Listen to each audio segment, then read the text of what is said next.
പുതുപ്പള്ളിയുടെ ജനനായകൻ, ശരിക്കും എല്ലാവരും ഏറ്റവും സ്നേഹത്തോടുകൂടി കുഞ്ഞിച്ചാൻ വിളിക്കുന്ന കേരളത്തിൻ്റെ മുൻ മുഖ്യമന്ത്രി ഉമ്മൻചാണ്ടിയുടെ പുത്രനായ ആൻറ്റി ഉമ്മൻ അവറുകൾ നമ്മുടെ ജന്മദിനത്തിനും ഇവിടെ എത്തി. അതുപോലെ ഇപ്പോൾ പദയാത്ര വരുന്നു എന്ന് പറഞ്ഞപ്പോൾ അദ്ദേഹം വന്ന് അതിനൊരു ആശീർവാദം ചെയ്യാമെന്ന് ഏൽക്കുകയും കൃത്യസമയത്തിന് മുൻപ് തന്നെ ഇവിടെ വരികയും ചെയ്തു. നമസ്കാരം. ഞാൻ ഈ പദയാത്ര ഷാജു ഏട്ടൻ ഇവിടെ വന്ന് ചോദിക്കുകയാണ്, ഇവിടെ വരുമ്പോൾ ഞങ്ങൾക്ക് ഒരു നേരത്തെ ആഹാരം തരാൻ പറ്റുമെന്ന്. അപ്പോൾ സത്യത്തിൽ ആദ്യം ഞാനൊന്ന് ഒഴിയാൻ നോക്കി. അത് വലിയ തെറ്റായിപ്പോയി എനിക്ക് പെട്ടെന്ന് തോന്നിയിട്ട് ഞാൻ പറഞ്ഞു പാടില്ലാത്തൊരു കാര്യമാണ്, ഞാൻ തരും എന്ന് രണ്ടാമതാണ് ഞാൻ പറഞ്ഞു. അതിലാദ്യം ക്ഷമ ചോദിക്കുന്നു. ഗുരുദേവൻ എഴുന്നള്ളി വരുമ്പോൾ, അതും ശിവഗിരിയുടെ ഗുരുധർമ്മ പ്രചരണ സഭയുടെ നേതൃത്വത്തിലുള്ള പദയാത്രയാണ്. വൈക്കം TV സ്ക്വയറിൽ നിന്നാണ് ഇത് ആരംഭിച്ചിട്ടുള്ളത്. അപ്പോൾ ആ പദയാത്രയെ ഇവിടെ ഇത്രയും പേരേ ഉണ്ടായിരുന്നുള്ളൂ. ഞാൻ 100-ലധികം പേരുകളെ പ്രതീക്ഷിച്ചിരുന്നു. എന്നാലും 100-നകത്തുള്ള ആളുകളേ ഉള്ളൂ. വന്നു ചേർന്നതിൽ വളരെ സന്തോഷമുണ്ട്.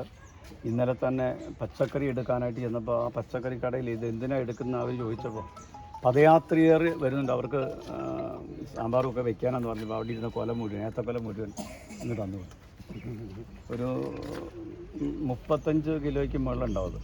ഒരു പൈസയും വാങ്ങില്ല, അത് പദയാത്രയ്ക്ക് കൊടുക്കണം, അവർക്ക് കൊടുക്കണമെന്നും പറഞ്ഞു. അപ്പോൾ ആ ഓരോരുത്തരും കാണിക്കുന്ന സ്നേഹ ബഹുമാനങ്ങൾ, പദയാത്രയോടും ഗുരുദേവനോടുമുള്ള ആ ഭക്തി. ഇന്നലെ തിരുവനന്തപുരത്ത് നിന്ന് വന്നാണ് അനീഷ്. പിന്നെ ചെമ്പഴന്തി മണികണ്ഠൻ ഇവിടെയുണ്ട്. അദ്ദേഹം ഗുരുധർമ്മ പ്രചരണ സഭയുടെ പ്രവർത്തകൻ കൂടിയാണ്. എല്ലാവർക്കും ഞാൻ പ്രത്യേകം സ്നേഹം നന്ദി അറിയിക്കുകയാണ്. ഇന്ന് ജയദേവൻ സാറ് എല്ലാ ദിവസവും സൂര്യ കവിതകൾ എഴുതുന്ന ഒരാളാണ്. അദ്ദേഹം ഗിന്നസ് ബുക്കിലൊക്കെ അറിയപ്പെടുന്ന ഒരാളാണ്.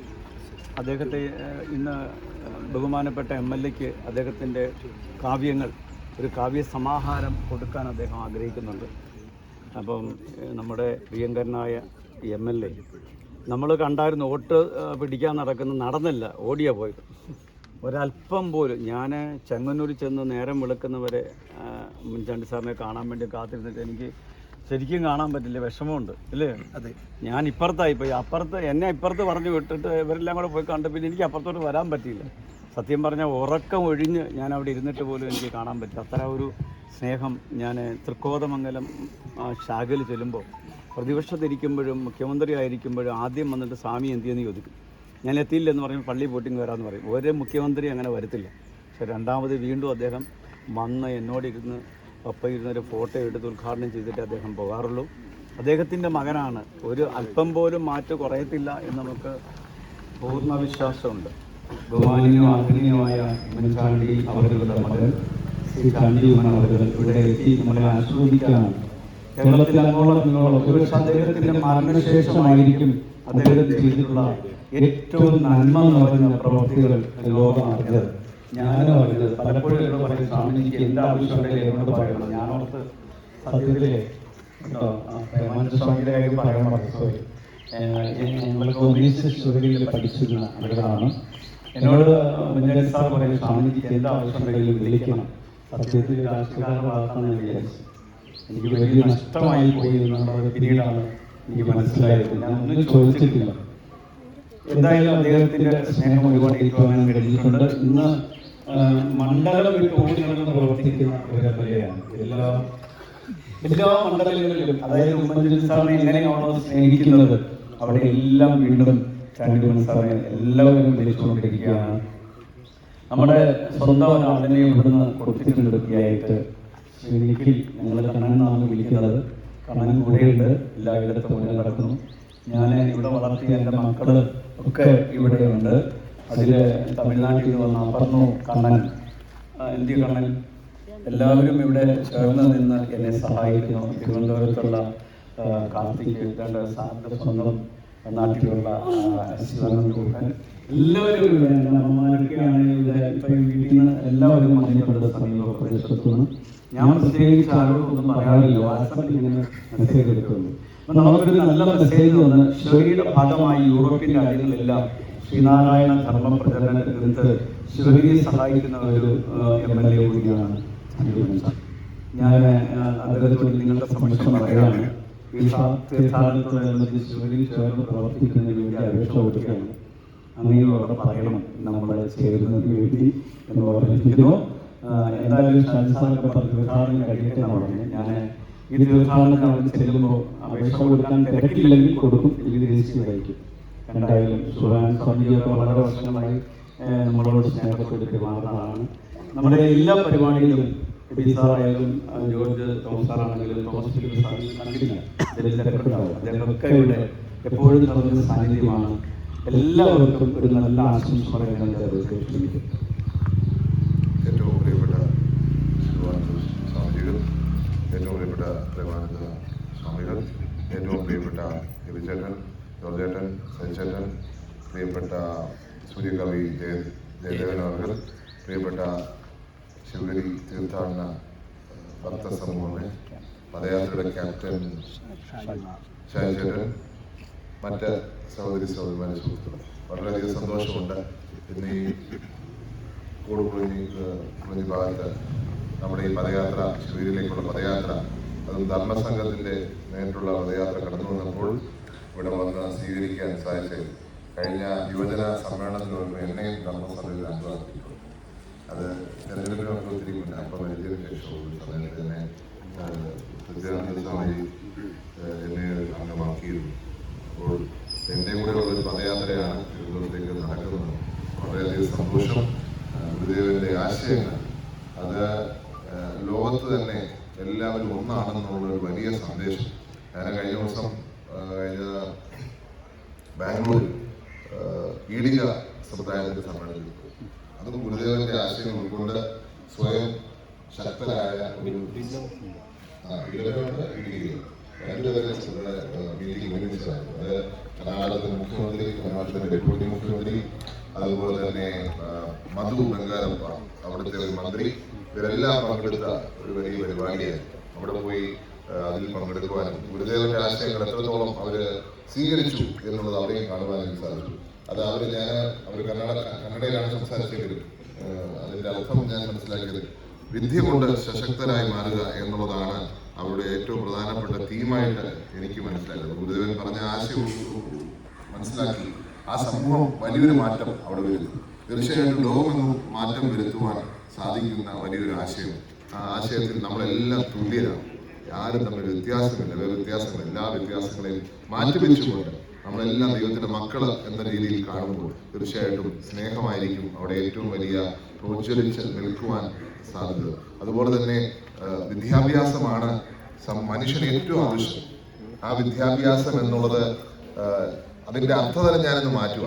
വിദ്യാഭ്യാസം എന്നുള്ളത് സ്കൂളിൽ പഠിക്കുന്ന മക്കൾ, സ്കൂളിൽ നമ്മൾ കുട്ടികൾക്ക് കൊടുക്കുന്ന എന്താ പറയുക കോ കരിക്കുലർ ആക്ടിവിറ്റീസ്, അതുപോലെ കളിക്കുന്നത്. ഞാൻ ഏറ്റവും ഇന്ന് സ്പോർട്സിനാണ് ഏറ്റവും പ്രാധാന്യം കൊടുക്കാൻ ആഗ്രഹിക്കുന്നത്. കാരണം സ്പോർട്സിലൂടെ കുട്ടികൾ ശക്തരാകും. അത് പരാജയം കുട്ടികളെ പഠിപ്പിക്കും. ഇന്ന് കുട്ടികൾക്കും ഞങ്ങളുടെ തലമുറ മുതൽ പരാജയം സ്വീകരിക്കാൻ ബുദ്ധിമുട്ടാണ്. ആ പരാജയത്തെ സ്വീകരിക്കുക, വിജയത്തെ സ്വീകരിക്കുന്നവർ തന്നെ പരാജയത്തെ സ്വീകരിക്കുക, പരാജയത്തിൽ തളർന്നു പോകാതിരിക്കാൻ, വിജയത്തിൽ അഹങ്കരിക്കാതിരിക്കുക. തീർച്ചയായിട്ടും സ്പോർട്സ് എപ്പോഴും നമ്മളെ ഉപകരിക്കുക. അപ്പം സ്പോർട്സ് ഉൾപ്പെടെയുള്ള എക്സ്ട്രാ കരിക്കുലർ ചേർത്താണ് വിദ്യാഭ്യാസം. ഇന്ന് ഓവറോൾ വിദ്യാഭ്യാസത്തിലൂടെ നമ്മുടെ ചുറ്റുമുള്ള ഇരുട്ടിനെ അകറ്റുവാൻ നമുക്ക് സാധിക്കണം. അത് എന്താ പറയുക, വിശപ്പെന്ന ഇരുട്ടായിരിക്കാം, അല്ലെങ്കിൽ അഴിമതി എന്ന ഇരുട്ടായിരിക്കാം, അല്ലെങ്കിൽ നമ്മുടെ ചുറ്റുമുള്ള എന്താ പറയുക വേർവ്യത്യാസങ്ങൾ, ജാതിയുടെ മതത്തിന്റെ പേരിലുള്ള വേർവ്യത്യാസങ്ങൾ, അതെല്ലാം വിദ്യാഭ്യാസത്തിലൂടെ, അത് ഗുരുദേവൻ അന്നേ പറഞ്ഞു വെച്ച കാര്യം എത്ര യാഥാർത്ഥ്യമായി ഇന്ന് മാറിക്കൊണ്ടിരിക്കുന്നു. തീർച്ചയായിട്ടും വിദ്യയിലൂടെ സശക്തരാകുവാൻ, ഒപ്പം എല്ലാവരും തുല്യരാണെന്നുള്ള കാഴ്ചപ്പാടിൽ നമ്മൾ എത്തിച്ചേരുവാൻ ഈ ഒരു പദയാത്ര കൊണ്ട് നിങ്ങൾക്ക് ഏവർക്കും, നമുക്കേവർക്കും, നാടിനേവർക്കും സാധിക്കട്ടെ എന്ന് ആശംസിക്കുന്നു. ഇനിയും വലിയ ദൂരം പോകാനുണ്ടെന്ന് എനിക്കറിയാം. നിങ്ങളാരും ഇത്തരം ദൂരം വന്നിട്ട് ക്ഷീണിച്ച് കാണുന്നില്ല. അതൊരു സന്തോഷമായി. എല്ലാവരും ഒരുമിച്ച് പോകുമ്പോൾ അതിന്റെ ഒരു സന്തോഷം മറ്റൊന്ന് തന്നെയാണ് എന്നുള്ള കാര്യത്തിൽ അതിന് സംശയമില്ല.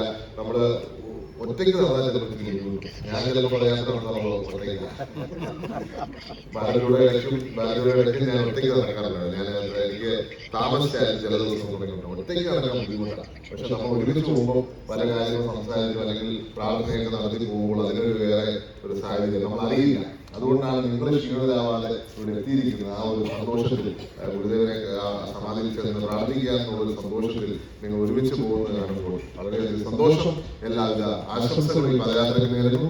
എവിടെയെങ്കിലും ഞാനും ഒന്ന് ചേർന്ന് ആഗ്രഹിക്കുന്നു. എല്ലാവർക്കും ആശംസകൾ. നന്ദി, നമസ്കാരം. മാത്രമുള്ള കവിതയാണ്. ഗിന്നസ് ബുക്കിൽ പേരുണ്ട്. ദേശീയ അവാർഡുകൾ ഒരുപാട് കിട്ടിയിട്ടുണ്ട്. സംസ്ഥാന പലതരത്തിലുള്ള അവാർഡുകൾ അദ്ദേഹം വാങ്ങിയിട്ടുണ്ട്. അരുണാമൃതം എന്ന 1001 സൂര്യകവി ഡോക്ടർ ജയദേവൻ എഴുതിയ ലോക പ്രഖ്യാത ജേതാവായ ശ്രീ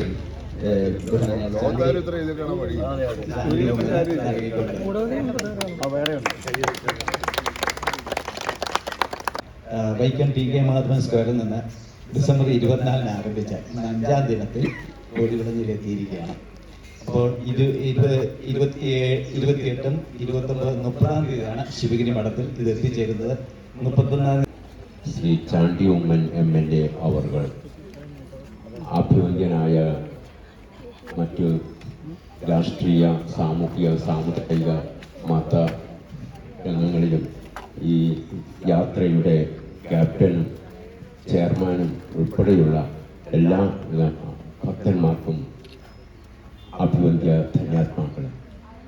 ഇന്ന് ഒരു 2 പ്രധാന ചരിത്ര ചടങ്ങുകൾക്ക് സാക്ഷ്യം വഹിച്ച ദിവസമാണ്.